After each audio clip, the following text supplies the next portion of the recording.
Okay people, now for some distraction. Now in the UK we use a bayonet cap. The Americans and other parts of the world use Edison screw, which is the threaded one. This is a CFL bulb which no longer works, but even if it did, for what I want it for, the loss of it will be nothing. Anyway, we're going to take this apart and I'm going to show you how to safely do that. And it's relatively easy, but be very careful with these tubes. I don't know the name of the stuff that they're filled with, but I know it can be nasty if it gets into your bloodstream. So you don't want to cut your fingers on it, and for that reason I hold it that way and work from here. And this line here, we're going to be taking a hacksaw blade. You could use a normal hacksaw, a normal junior hacksaw, and you could use a Dremel, but because of the possibility of an accident and smashing these tubes, I would not recommend it even when wearing gloves, okay? Because you would need to basically be in a nuclear, biological and chemical warfare suit to be totally safe from that, because you can breathe it in. A piece can fly up and you can catch it in your mouth, up your nose. You can cut yourself on the glass. You know, just be very, very careful. And if you're not confident enough to do this, ask a friend who knows what they're doing and who is confident, okay? If you're nervous about it, don't tackle it at all. Find some other way of hooking the light boards up. Okay, so all I do, we've got a problem here because I want to hold it like that and the camera's, I know, I'll do it this way and get back far enough. Move all my gear. I never thought of this. See, I still wouldn't make a Boy Scout. I'm never prepared. Okay, and I don't cut all the way through, mainly because the shroud holding these tubes I think is made of porcelain on the inside, so you're not going to cut through that. So all I do is very carefully, no rush, and I keep going until I've just broken through the plastic. And you'll know when you have, because you'll hear it start cutting with a different sound there. And then I just turn it slightly and cut again. I carry this on all the way round, and what I'll do is I'll do all this off camera and get to that point, and then I'll bring you back. Okay? I've been all the way around it, and I've already opened it to make sure I'd cut all the way through, and then I put it back together again because it's clipped. The other thing I forgot to mention, if you're using a hacksaw blade, make sure you cover up the teeth where you're going to hold it. Now what I did was I got a wide bladed screwdriver, okay? The wider the better, obviously. And then I simply just put it in the gap that I've made with the saw. I just rock it and it'll click, okay?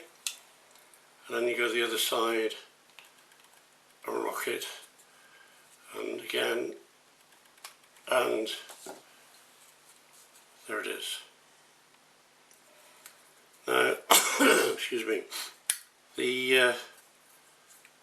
wires are very short, but if you move the capacitor over, you can get a pair of cutters in there, and they don't get tangled up with the wires, and just snip through the wire, and then that'll give you a lot more room, okay, to gain access to the second wire.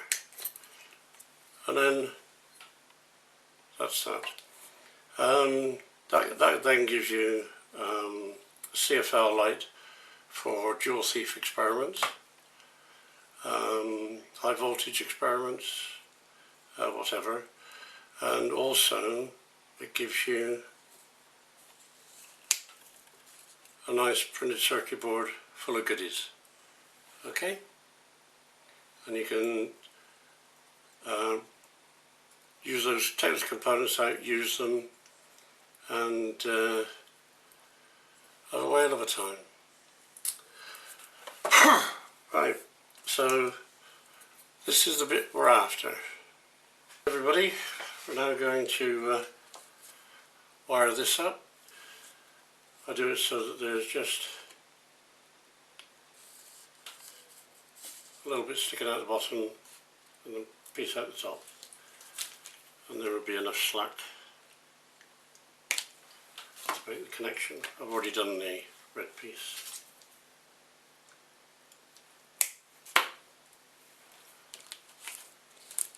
Now, we'll prepare those in a minute.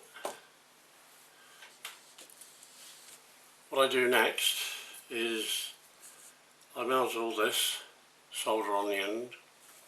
On the American plug, I think there's one blob in the middle and one on the side of the casing somewhere. You'd have to do that by experiment, because I have no idea, because I don't come across them readily. Okay, so I'll show you how I do this, and heating and tapping. Right.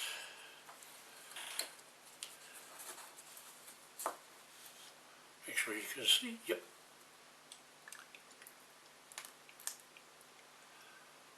I'll leave the soldering iron on there so it gets right through all the solder, and then I tap it on the pliers, and then it flicks it off, leaving the hole. And as luck would have it, the cables come out. Right, we do the next one.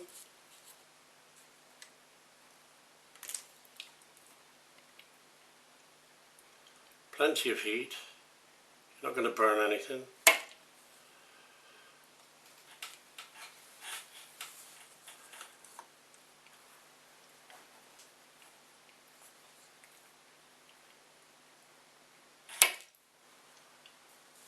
Again, the wires come out. Right, now what I do next is, with my soldering iron, I just make the hole a little bit bigger, and to make sure that it's a clean hole, I get a suitable small drill, okay, and just run it into it. I don't expect it to go all the way through, but it's just to clear this side of the hole.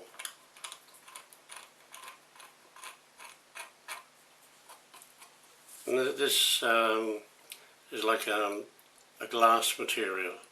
I don't quite know what it's called.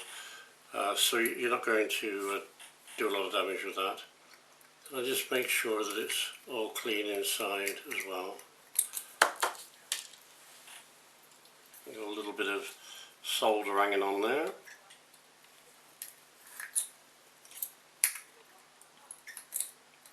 There we go. Yep. Clean as a whistle. That's right. And literally all I do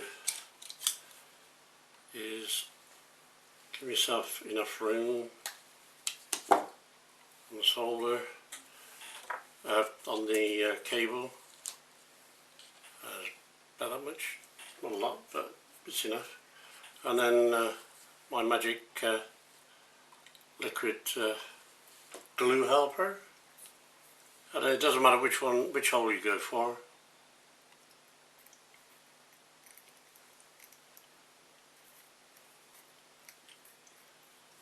And just because I'm on camera, it's going to be a pain in the rectum.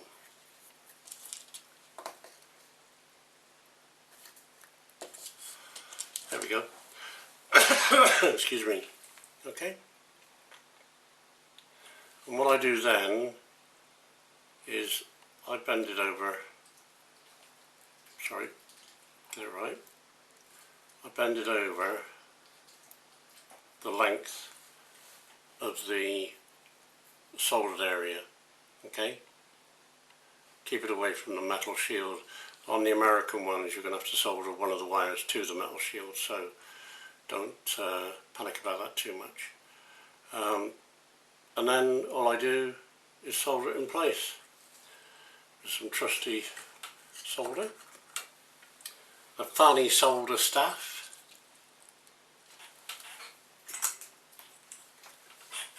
and try and do this so that I've got it on camera. Whether I succeed or not is another matter.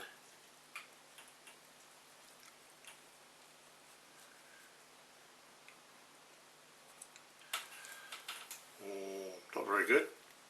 So what I'll do, put my pliers on the wire like that, and hopefully, yep, that's in camera. Let's get it better in camera, shall we? Oops, wrong way. There we go. Oh, come on.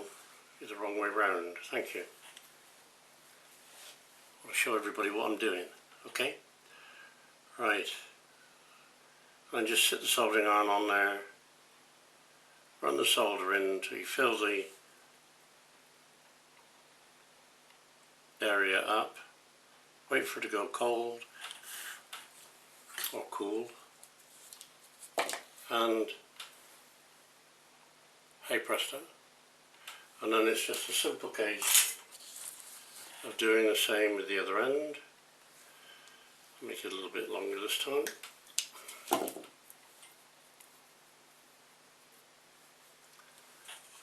In the magic fluid.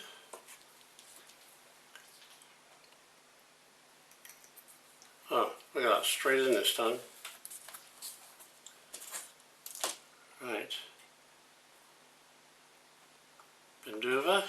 Oops. Stay. And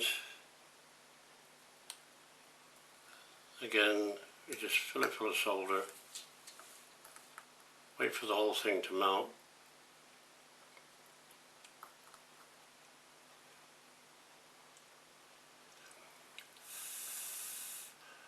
Blow on it to speed up the cooling off.